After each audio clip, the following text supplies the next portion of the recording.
Let's get headlines with Alejandro Solana. They're driven by the new Palmetto Ford Truck Supercenter. Why buy your truck at a car store? Palmetto Ford, we know trucks. Not to derail us anymore, but right now on NFL Network, all week they've been playing flashback games on NFL Network. So memorable games over the past decade or so. They just wrapped up Tom Brady beating Patrick Mahomes in the AFC Championship game a couple years ago. But the game right now is the Miami Miracle game, the Kenyon Drake touchdown game. I mean, a ridiculous defensive scheme by Bill Belichick. Gronk looked like an idiot. That whole play is great. Just etched in my head. Was that Gase? Was that Adam Gase? No, I believe that was Brian Flores. That was Flores? What? No. Oh, no, it had to have been Gase because Flores never coached Tannehill, right? They traded Tannehill, and they had Tua and Fitzpatrick and all them during Flores' time. Before Tua, who's the guy we traded for from Arizona? Arizona. Yeah, because he was a starting quarterback for Arizona. Wasn't it the Cardinals? And then they traded him away to draft Kyler Murray. Josh Rosen? Josh Rosen, yeah. But he wasn't the quarterback of the Miami Miracle. No, this had to have been Adam Gase. This had to have been the year before. Gotcha. Flo. Yeah, so that was, I was going to say, take it the negative way where they did so much bad, but I can't even put it on Adam Gase. He didn't know what was about to happen. Who was the receiver who made all those moves? Was it the running back? Well, no, it was Kenyon Drake, right? That ended up scoring.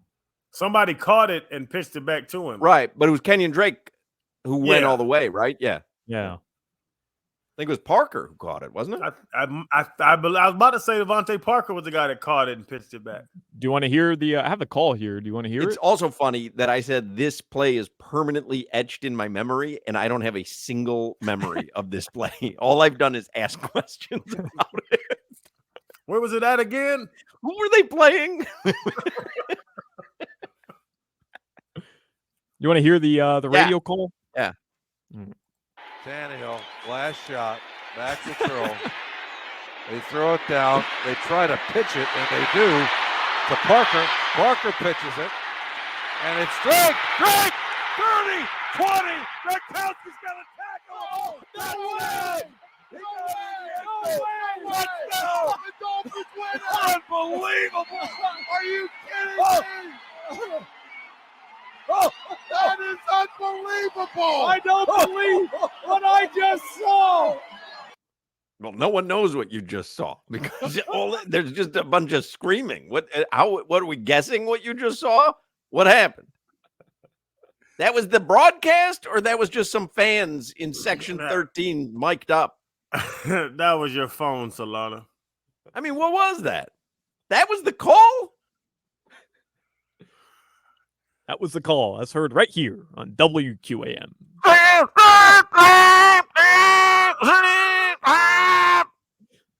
Huh? What?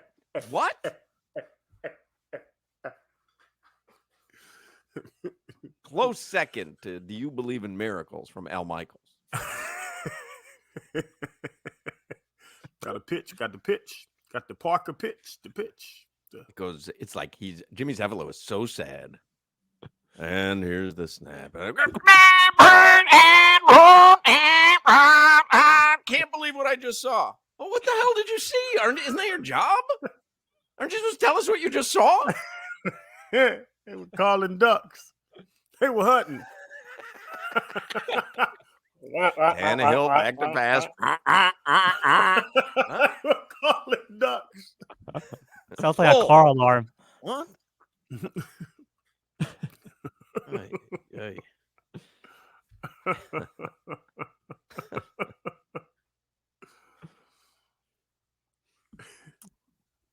Great memory, though. Excellent. That was made better. All right, guys. So the Dolphins did restructure Bradley Chubb's contract. That opens up $11 million in space for the Miami Dolphins. So it looks like they're not done adding to this to this team during the free agency period. Why didn't they do all this beforehand and keep Andrew Van Ginkel? They obviously didn't value Van Ginkel. They obviously didn't value Van Yeah, Ginkel like, because there were myriad ways, as you're seeing now, to free up cap space to sign him, and they chose not to. That like they lost Christian Wilkins. They chose not to sign Andrew Van Ginkel. What in did my Van opinion. Ginkel sign for? $10 million? Yeah, I think it was $10 million for over 2 3 seasons years or something. Two seasons. Like, Yeah, they didn't value Van Ginkel. Christian Wilkins got outbid, but Van Ginkel wasn't valued in this all. And to be honest, and Van Ginkel's, I enjoyed his diversity and whatever, the jack of all trades and all that crap. The best deal he could get was 2 for $10. That was a Crowder type deal. Right. I always say it like, yeah, if I've ever outgained you in a year, you weren't that damn good of a player. 2 for $10 is not a big deal. Maybe he just wanted to go home, though. I know we had discussed it briefly. Said, Drew Rosenhaus was on, I think it was Channel 7. Yeah. And he said Miami made an offer, but Minnesota's offer was more, and he wanted to go home. But if their offer was more, then obviously they didn't value him more than, $8 million a season or so. Yeah. Or $4 million, because 2 for $10 is $5 a season, Hawk. No. Well, it's $10 million a year for So 2 it's 10 seasons a year. away. So it's like Dolphins 20 million, offered him 8, and then Minnesota offered him 10, whatever it was. Yeah, like that's not. And it's crazy to say $10 million isn't a lot of money, but everything relative, $10 million is not a lot of money if you see Christian and all these other guys' contracts. And we had discussed it because Shaq Barrett ended up signing for $9 million, so just $1 million less. So we were all kind of under the impression, hey, you could have signed Shaq Barrett for $9 million. Why couldn't you have just paid the extra $1 million and kept Van Ginkel here? And truthfully, that hair might be worth $1 million. Oh my God, $2 million in my book. Shaq Barrett is a better football player than Andrew Van Ginkel. Was. Is. Okay. We'll prove it this year. Like, a couple months from now, you can slap me in the head and say, you hear what I said? But right as we sit here today, Shaq's made 10 times more plays than Van Ginkel. Saber, it's time to come home. When does that show come out? The Miami Heat, they did lose yesterday to the Philadelphia 76ers. They were down 17 points before a roster or a rotation of Thomas Bryant, Patty Mills, DeLon Wright, Caleb Martin, Jaime Jaquez Jr. brought them all the way back. It was a 20-6 run, and the game was tied with 6 minutes to go. Philadelphia ended up winning the game late, outscoring the Miami Heat. Kyle Lowry got his revenge. He had 16 points, the most he had scored in a Sixer uniform since signing there around the All-Star break. Miami We had the over. We bet Kyle Lowry over 7.5 points last night. Love it. Dude hit 8. He hit 8 in the first half? Or was it the beginning of the second half? Yeah, I think he might have had 6 or 5 at the end of the first half. I'll give you 15 minutes of heat. It's sponsored by Miami Lakes Auto Mall, Kendall Dodge Chrysler Jeep Ram, home of the $8,000 trade, Kendall Dodge Chrysler Jeep Ram.com. I read you that question from earlier, the Ask Ira question in the Sun Sentinel. There was one other one that I thought was interesting. Fastest player, this is in Ask Ira in the Sun Sentinel, fastest player to 1,000 threes, and yet Duncan Robinson will be out of the starting rotation when Tyler Herro returns. Unlike Tyler, Duncan has never thrived off the bench. Aren't the Heat wasting his potential by not designing ways for him to get more shots? First of all, I could have written that. That sounds like it comes from Mark.Hockman at Odyssey. But I did not. I would have just texted it to Ira. Ira says, and I found this to be interesting, what was viewed as a given, that if Tyler Herro plays, then at this point in his career he starts, no longer is necessarily an absolute. And I don't know if you were thinking the same thing, Solana, that when Tyler comes back, he's on the bench. Continuity matters. And Duncan Robinson has displayed a profound continuity in the starting lineup. At this point, with all the time Tyler has missed, it would appear that the least intrusive means of working him back into the mix would be by working him back off the bench. That, in turn, would allow Terry Rozier to continue to build chemistry with Jimmy Butler and Duncan.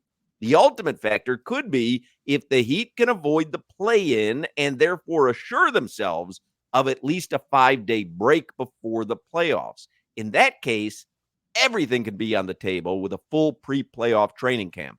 As it is, Duncan could be the next one needing time off. Interesting to me, but you are getting, and Solana mentioned it in the 3 o'clock hour, you are getting to the end of the season here where you're looking for that continuity. And if Duncan provides that because he's been out there, then it kind of makes more sense to have Tyler coming off the bench. If nothing else, because A, the emailer pointed out he's thrived off the bench before, and B, why are you going to start messing with the continuity now right into the playoffs when it's probably easier handled by Tyler coming off the bench as the sixth man? Agree 100%. We've seen the sixth man of the year candidate in Tyler, and we've seen that they've played together with those two starting guards now through this whole time. Is the only thing to start Tyler is to not upset Tyler? Is that the answer?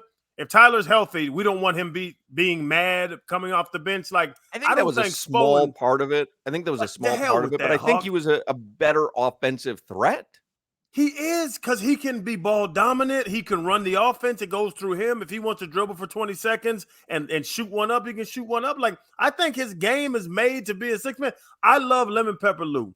I love Lou Williams' game because get the hell out my way. What's his name, Solana? ISO Joe. Like, I love those guys where it's just like, hey, I respect all this offense and all these pick and rolls. Get me one-on-one and I'm about to go make a shot happen. That's what Tyler is, and that's how Tyler plays. He is a great six man. Make him the sixth man. I would just to push back. And by the way, I can't imagine Spo taking Duncan out of the starting lineup at this point. I don't know how you do it. But I would push back on that emailer, and I'd say, hey, Duncan proved to you last year he could be extremely effective off the bench. He was. I mean, we talk about how he reinvented himself last season, not being in the rotation at all, to then in the postseason coming off the bench and being a huge X factor for the Miami Heat. And in a lot of situations, playing more minutes than whether it was Max Strus if he was struggling or Gabe Vincent if he was struggling and closing out games anyways. But I still think there's a possibility Tyler could be in the starting lineup when he comes back if he's healthy. Like I told you guys last week, Rozier to the bench. And if Jimmy and Bam are going to be your primary ball handlers anyways, and we all expect Niko Jovic to get taken out of the starting five, maybe he won't, but I think everybody kind of expects that to happen. It's not if, but when. Caleb Martin back in the starting lineup. I mean, you have three guys who can handle the ball there, technically aren't point guards. If you want to test Tyler out in the starting group, you leave Duncan out there. You put Tyler as the starting quote-unquote point guard. Jimmy and Bam will handle most of the offensive sets anyways. And you let Terry run the second unit. So there's still that opportunity there to try to test it out. But I agree with Ira. I agree with you guys. I mean, at this point of the season, if he's healthy, you can't start trying to make it work with 8 games left in the season, right. 6 games left in the season, especially when you're fighting for a top 6 seed. You just can't. It doesn't make sense.